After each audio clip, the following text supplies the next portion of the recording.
Iran inasema kwamba itaendelea na mpango wake wa urutubishaji wa uranium kwa ajili ya masuala ya nyuklia, na kamwe mipango iliyofanywa na Marekani kuharibu vinu vya nyuklia, lakini kitendo cha kwamba wao hawataki nyuklia kwa Iran, hilo halitowezekana.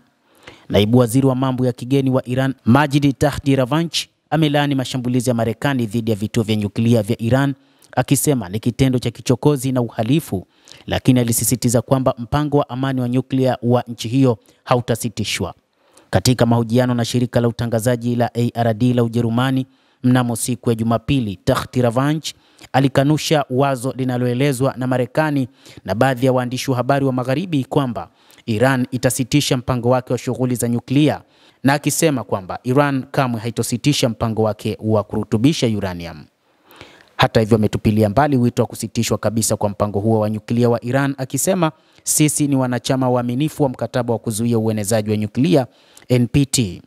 Licha ya kwamba ilitishia kujitoa katika NPT, lakini anasema kwamba katika kipindi hiki wapo katika tathmini ya kuona ni nini wanaweza wakafanya, na hii ni kutokana na kile kilichofanywa na IAEA baada ya kutoa taarifa za uongo juu ya urutubishaji wa uranium nchini Iran. Hata hivyo, Iran imefuata kurutubisha uranium kwa matumizi ya amani ya nishati ya nyuklia, na kwa msingi huo aliuambia ulimwengu juu ya mpango wa urutubishaji wa uranium kwamba utakuwepo ndani ya Iran na kamwe hakuna ambaye ataweza kuuondoa. Marekani wanadhani tutaachana na mpango wetu wa nyuklia.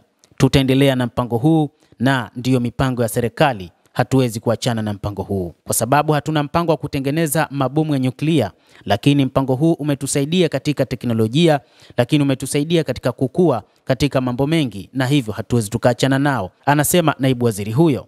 Hakuna anayeweza kutuambia kile tunachopaswa kufanya na tusichopaswa kufanya, mradi tu tunasalia ndani ya mfumo wa mkataba wa kuzuia uenezaji na usambazaji wa nyuklia, Takhti-Ravanchi alisisitiza. Naibu waziri huyo wa mambo ya kigeni hakuzungumzia uharibifu wa mitambo ya nyuklia kutokana na mashambulizi ya kijeshi ya Marekani.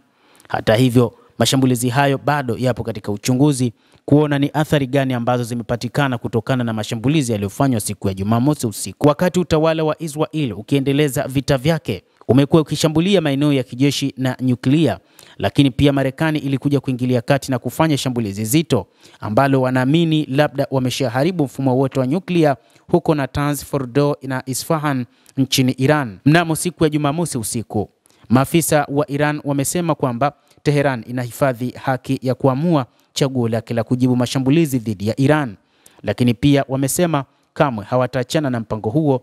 Kadhalika wataendelea kufanya tathmini kuona ni namna gani wanaweza wakaendana na sheria za kimataifa za NPT na kuangalia ni wapi ambapo wanaweza wakaendelea zaidi, kwa sababu kuna wakati katika kipindi hiki cha vita ambapo Israel imeshambulia vinu vyake vya nyuklia pamoja na Marekani kushambulia vinu hivyo, wamesema kwamba wataachana na mpango wa NPT, lakini bado wapo kwenye tathmini ya nini kifanyike.